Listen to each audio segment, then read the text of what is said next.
One Piece Chapter 1081 is out. It includes drug dealing, fighting, drinking, blatant bad language, and info on a man scarred by flames, so it was pretty fun. I will be spoiling it completely. If you haven't read it yet, then go. Hurry up. I'll wait here.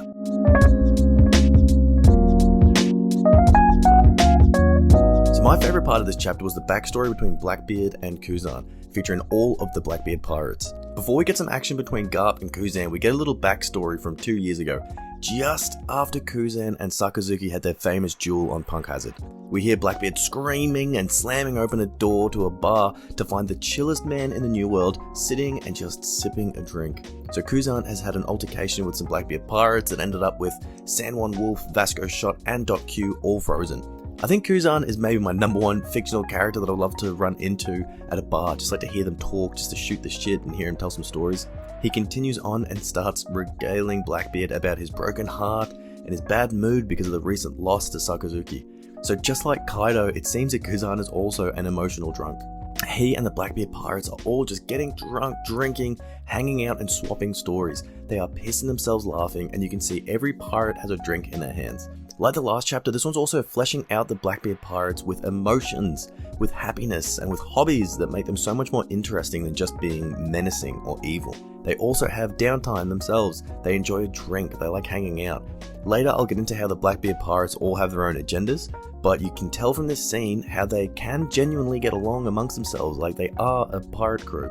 We get another hint towards a notorious man who was marked by flames. Blackbeard, we find out, has been searching for this guy for almost 2 years at this point.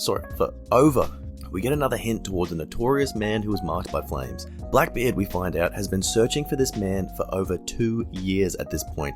And it's not just that the man has info on a red poneglyph. Apparently he actually has one. Even before the time skip, Blackbeard's crew were aware that the man is known to sail a ship that is pitch black, and anyone that sails near it has their ship swallowed up by a giant whirlpool.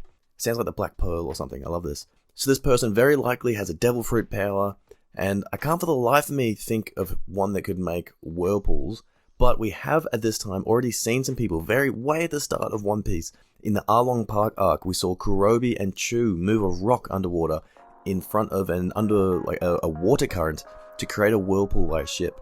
We now know that mermen have this knowledge, and they can use it, fairly easily, so maybe that's a hint that this man marked by flames is actually a merman marked by flames.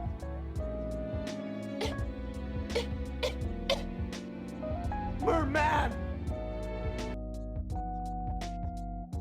Shiryu also says something interesting, which is that he wouldn't be surprised if the government has held on to 1 or 2 poneglyphs to make sure that no one else grabs them. That way they can keep them safe and make sure no one else can get to the One Piece. And this actually makes perfect sense. Also, throughout the whole Void Century and even more recent history, the Navy has definitely had the capability to capture and move them. Kuzan here, he definitely sounds like he doesn't know anything about it. Sounds like he doesn't have any idea, even with his former position as an admiral. However, the world government are really good at keeping secrets, so it's not so much of a stretch to think that they'd keep this one. Also, the Gorosei and Imu keep that level of separation between them in the world government and the Marines. Theorists have been speculating about why Kuzan joined the Blackbeard Pirates for ages at this point. Is he a member of SWORD? Is he undercover? Can Blackbeard maybe help him stopping an incident like Ohara ever happening again? And we get a little bit of info here. So Blackbeard convinces him by saying, hey, pirates aren't just a bunch of ragtag, happy-go-lucky guys and gals who travel around together. No, we all have our own agendas. We all profit from each other. And man, I just love the juxtaposition between the Straw Hats knowing each other's dreams and wanting to help each other achieve that dream. They love each other. They want to support each other. But then there's the kind of warped version of that, the negative, the inverse, which the Blackbeard pirates, they each see each other just as kind of tools to get to their agenda. It's a subtle difference. It's, one's a negative spin and one's a positive spin on essentially what is the same concept. Speaking of Blackbeard pirates, one thing that also happened in this chapter is Vasco Shot has had his streak of terrifying panels broken. So there's 2 panels where Kuzan freezes him, apparently with ease, and there's then a reaction of him when Kuzan says something funny. Again though, I love this. It's just character building, and like I said in my last video, Vasco Shot is really gaining ground as my favorite Blackbeard pirate. Actually, you know what? I'm just going to call it early. I'm going to call it right now. I am Team Vasco Shot. Okay, so let's start up with Garp.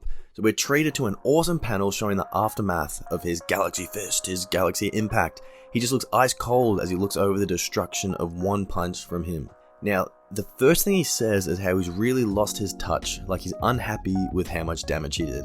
And to be fair, some of the beefier Blackbeard, like fodder pirates, are actually still conscious and they're still yelling at him, which are all red flags that Oda is giving us as readers to let us know that Garp just isn't as strong as he once was.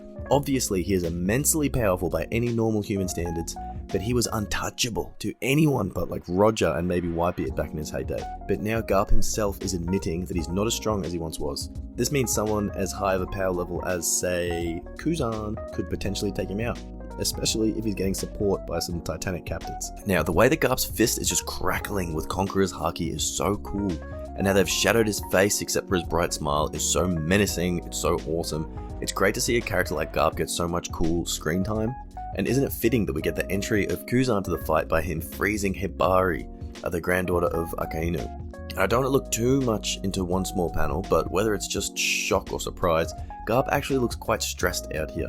He's also using some quite casual language and trying to order around Kuzan, and this is because Kuzan was actually his protege back a long time ago, a long time before Koby was ever in. Garp also shows us another example of using Haki to counter a Devil Fruit. So we saw this and heard about this the first time was Kaido and Big Mom on the roof of Onigashima, how they were countering Law's Devil Fruit. He couldn't warp them around, he couldn't use his Opi Opi no Mi on them because their Haki was far too strong. Garp uses this, he uses Haki, you can see the black lightning as he explodes out of Kiji's ice ball. Then he uses an awesome shave attack to get into range of Kuzan, and then he infuses Conqueror's Haki into a clothesline. Holy crap, that was awesome. He full, like, Wile E. Coyote'd him into the ground, made like a Kuzan shaped hole in the ground. Oh my god. And the fact that the attack is called Blue Hole is even cooler, with Blackbeard looming in our minds with the location of the fight. Even so, I fear Garp isn't going to win this one, with all the flags of, him saying he isn't as strong as he used to be, mixed with all the Titanic captains that are confirmed to be on Hachinosu right now. It's looking pretty dire. I can definitely see like Shoyu sneaking up behind him and stabbing him through the belly. Who knows what Vasco shows. Maybe he can just make Garp drunk or something to nerf him a bit. Also, looking at it from a meta perspective, for the story, him being captured and allowing the rest of the Marines present to escape would be very heroic for him, and it would set up a save Garp sort of arc. That would also mean the Marines and the Straw Hats would have a really good reason to team up against Blackbeard. So who knows, maybe that could be the modern day God Valley incident. So now we get to Blackbeard versus Law. I'm seeing so much hate in the One Piece Discord and the online community about having Blackbeard defeat Law like off screen. But think about it, we don't want to see what Blackbeard can do just yet. Save some stuff for later, let it build. Let it cook, let it be a secret, let it grow, and we can see him be unveiled later on. We've got plenty of stuff going on right now. Moving in parallel to Kid from 2 chapters ago, we see Law get utterly defeated and his ship get completely destroyed and sunk. So now 2 out of the 3 most successful captains of the Supernovas have been crushed in the past few chapters from Yonko. Chopper gets a really cool feat here where he's dealt a version of a Rumble Ball to Beppo to allow him to go Sulong without a full moon present.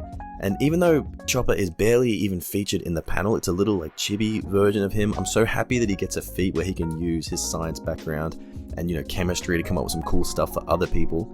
The fact that it's for Beppo and not for him, it's fine. It's absolutely fine because it actually fits Chopper's character as a doctor. He's helping other people to succeed and he's helping other people to further themselves. That fits Chopper and it fits a doctor. So Beppo eats a Rumble Ball and goes Sulong. He is huge. He's eating drugs and he is rampaging like a true cocaine bear. And Blackbeard doesn't even have time to decide whether he wants to use the Opi Opi no fruit or sell it. He's gloating. He already knows that he's defeated Law. Surely he'd use it. He shows us here that he's aware of the immortality surgery.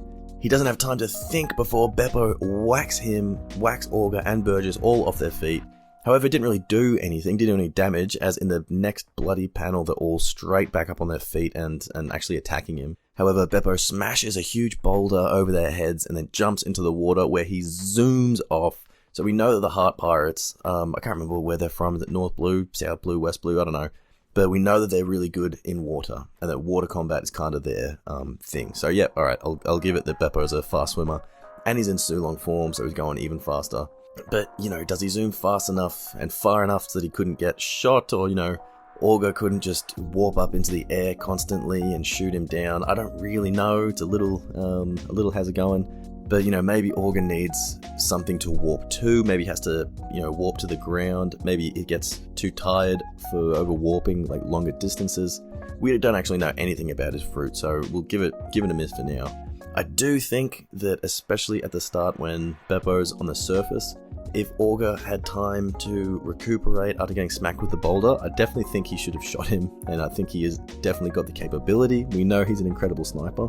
However, we soon get another panel where Beppo has dove down underwater, very deep, so alright, I'll give him that one as well. So no more hate on the internet about how Beppo shouldn't have been able to swim away. So Law, with the help of his crew, has done what Ace could not do alone. That is, escape Blackbeard. He only did it by the skin of his teeth, though. Like, he was literally on death's door. He was so seriously hurt, that Beppo is praying by the end of the chapter, saying, please don't die, Captain, please don't die. So I wonder what's next for Law. I wonder what's next for Kid too, kind of not. I don't really care about Kid, but I can't see them coming back unless it's in a support role, you know, for the Straw Hat fleet. They've both been soundly defeated, utterly defeated, by, you know, legit means. Not the way Luffy defeated Kaido, how he had help and Kaido was, you know, maybe concentrating on the flame clouds that were lifting up Onigashima. You know, let's not get into it. Or the way that Luffy defeated Dofi with help, or Katakuri under, you know, certain circumstances. Holy hell, I could actually go on now that I think about it. But these guys lost in no frills, straight up fights, and I don't know if there's any coming back from that for them. One thing is for certain though, I'm very, very excited to see where we go from here. I'm excited to see what's next. I'm excited about Elbaf. I'm excited about everything that One Piece is doing right now. Thank you guys, and I'll see you soon. So if you have watched this far through the video, I'd like to take a moment to ask you to please leave a like, or even consider subscribing, because apparently that's going to help me out with the algorithm. I'm also working on an awesome video about where all the Straw Hats would be had they not met Luffy. And spoiler alert, it is not good for any of them. I've also just spent some money on some new equipment, a new microphone, and interface, so I would love to have as many people as I can to be watching these videos. Anyway, thank you for watching, and I'll talk to you soon.